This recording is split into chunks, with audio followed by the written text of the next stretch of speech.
गणपत गायकवाड व महेश गायकवाड गोळीबार प्रकरणात पुन्हा एकदा महेश गायकवाड यांना धमकी मिळाल्याची बाब समोर आलेली आहे. आपल्यासोबत यासाठी बोलण्यासाठी कल्याण पूर्वचे माजी नगरसेवक महेश गायकवाड आहेत. सर, काय सांगाल? तुम्हाला पत्र देऊन या ठिकाणी धमकी देण्यात आलेली आहे. बाबा सिद्दीकी तुमचा करणार अशा प्रकारची धमकी आहे. ही धमकी कोणी दिली आहे, कशा प्रकारे दिली आहे आणि काय तुमचा आरोप आहे? मी अमरनाथ या ठिकाणी एका लग्न समारंभामध्ये असताना एका इसमने माझ्या हातामध्ये पत्र दिलं आणि ते पत्र उघडल्यानंतर कळालं की जीवे मारायची धमकी दिली. 1 महिन्याच्या आतमध्ये तेरा बाबा सिद्दीकी करेंगे असं त्याच्यामध्ये लिहिलेलं आहे. म्हणजे ह्याच्यामध्ये वैभव गायकवाड, गणपत गायकवाडचा उल्लेख केलेला आहे. हे जे पेपर, जे पत्रक आहे ते जास्त करून असे कागद जेलमध्ये वापरले जातात आहेत. मला ह्याच्या अगोदरसुद्धा फेसबुकवरती धमकी आली होती. त्या इसमाला उचललं होतं, पोलिसांनी अटक केली होती आणि अटक केल्यानंतर त्याला त्या ठिकाणी अनेक भाजपाचे कार्यकर्ते तिकडे जाऊन भेटत होते आणि पोलिसांनी त्याला सोडून दिलं आणि मी जाब विचारल्यानंतर मला सांगितलं की तो नशेमध्ये त्याने केलं. आणि आत्ता पण तसाच प्रकारे मी गुन्हा दाखल केलेला आहे. त्याला अटक करतील आणि असंच काहीतरी कारण देतील. पण मी याला एवढंच सांगेल की धमकीला मी काय घाबरत नाही. या ठिकाणी एवढंच सांगेल, जे समाजकार्य आहे ते माझं असंच चालू राहील आणि माझा लढा जो माझ्यावरती गोळीबार झाला, एक बौद्ध समाजाच्या शेतकरी कुटुंबाला न्याय देताना गोळीबार केलेला आहे. मी या ठिकाणी वैभव गायकवाडला क्लीन चिट दिलेली आहे. मी त्याच्याबाबत हायकोर्टामध्ये धाव घेतलेली आहे आणि हायकोर्टामध्ये मी CBIची मागणी करतो आहे. कारण की अनेक पुरावे पोलिसांनी नष्ट केलेले, गाड्यासुद्धा जप्त केलेल्या नाहीत. ज्या गाड्यांनी गणपत गायकवाड आणि त्याचे साथीदार आलेले होते, गाड्या चेकसुद्धा केलेले नाही आणि फरार आरोपी तिथूनच फरार झालेले पोलीस स्टेशनमध्ये.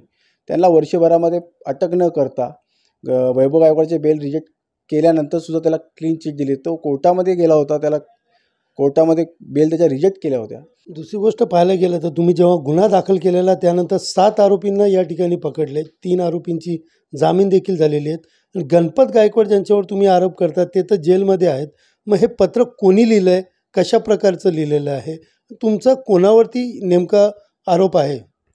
गणपत गायकवाड हे नावापुरती जेल आहे. त्यांना VIP ट्रीटमेंट दिली जाते, दारू पिवरवली जाते, कोंबड्या मटणच्या पार्ट्या दिल्या जातात त्या जेलमध्ये आणि जेलमध्ये 15 दिवस आणि 15 दिवस हॉस्पिटलमध्ये, जे हॉस्पिटलमध्ये त्यांना ठेवलं जातं.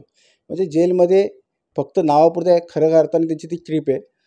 जेल इतर आरोपी ज्या पद्धतीने काढतायत तशी जेल गणपत गायकवाडला केली जात नाही आहे. मला वाटतं की अनेक मी माहितीचे अधिकारी, त्यांच्याकडनं अनेक माहितीच्या अधिकारीचे मी पत्रक दिले. मला अजूनपर्यंत 8 महिन्यामध्ये माहितीच्या अधिकारीमध्ये उत्तर दिलेलं नाही, ना जे हॉस्पिटलने ना जेलने.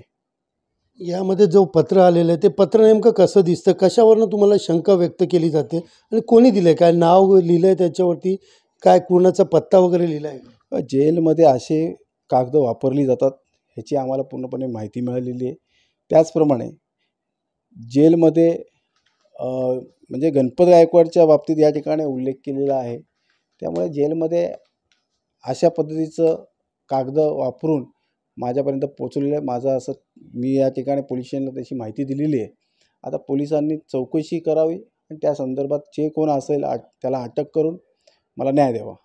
भीतीचं वातावरण सगळीकडे आहे. आता या पद्धतीने तुम्ही तक्रारदार आहात आणि तुम्हाला पुन्हा एकदा धमकी मिळालेली आहे. घरच्यांची कशी भीती घरच्यांमध्ये, तुम्हाला काय भीती वाटते, काय सांगाल? बघा, मी आता म्हणजे मी तर अशा धमक्याला भीक घालत नाही आणि मरणाला पण घाबरत नाही. पण माझ्या कुटुंबातील लोक, त्याचप्रमाणे नातेवाईक, मित्रपरिवार हे कुठेतरी चिंतेचं वातावरण पसरलेलं. प्रत्येकजण फोन करतो आहे, भेटायला येतो आहे. या ठिकाणी मग एवढंच सांगेल की हा न्यायासाठी लढा आहे आणि ही लढाई मी शेवटच्या श्वासापर्यंत लढणार. पुढची भूमिका काय असणार, कशा पद्धतीने तुम्ही लढा देणार? मी हायकोर्टामध्ये CBIची मागणी करतो आहे, जेणेकरून ह्या गुन्ह्यामध्ये ज्या लोकांनी पुरावे नष्ट करण्याचा प्रयत्न केला आहे, क्लीन चिट कशा पद्धतीने दिली ह्या अख्ख्या महाराष्ट्राने बघितलं आहे. गुन्हेगार त्या ठिकाणी, आरोपी त्या ठिकाणी CC फुटेजमध्ये कैद असताना त्याचे सर्व हातवारेपासून त्याच्या सगळ्या गोष्टी त्या ठिकाणी आपण पाहतो आहे. अशा पद्धतीचे क्लीन चिट देणं हे योग्य नव्हतं. अनेक असे आरोपी जेलमध्ये अटक आहेत अजूनपर्यंत, जे घटनास्थळी नसताना त्याला जेल होते. मग हा तर घटनास्थळी आणि इशारे करतो आहे. ह्याने पुन्हा नियोजन कट आखला गणपत गायकवाड आणि साथीदारांना वैभव गायकवाडने बोलवले. खरा सूत्रधार ह्या घडवून आणण्याचा वैभव गायकवाड आहे.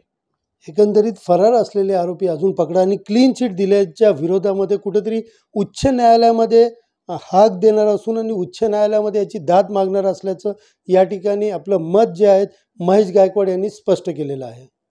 कॅमेरा पर्सन दीपक सह सुनील जाधव, TV9 मराठी, कल्याण.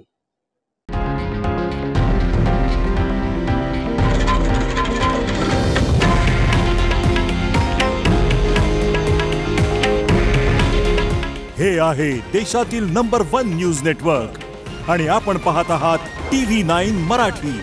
काळजी तुमची, हित महाराष्ट्राचं.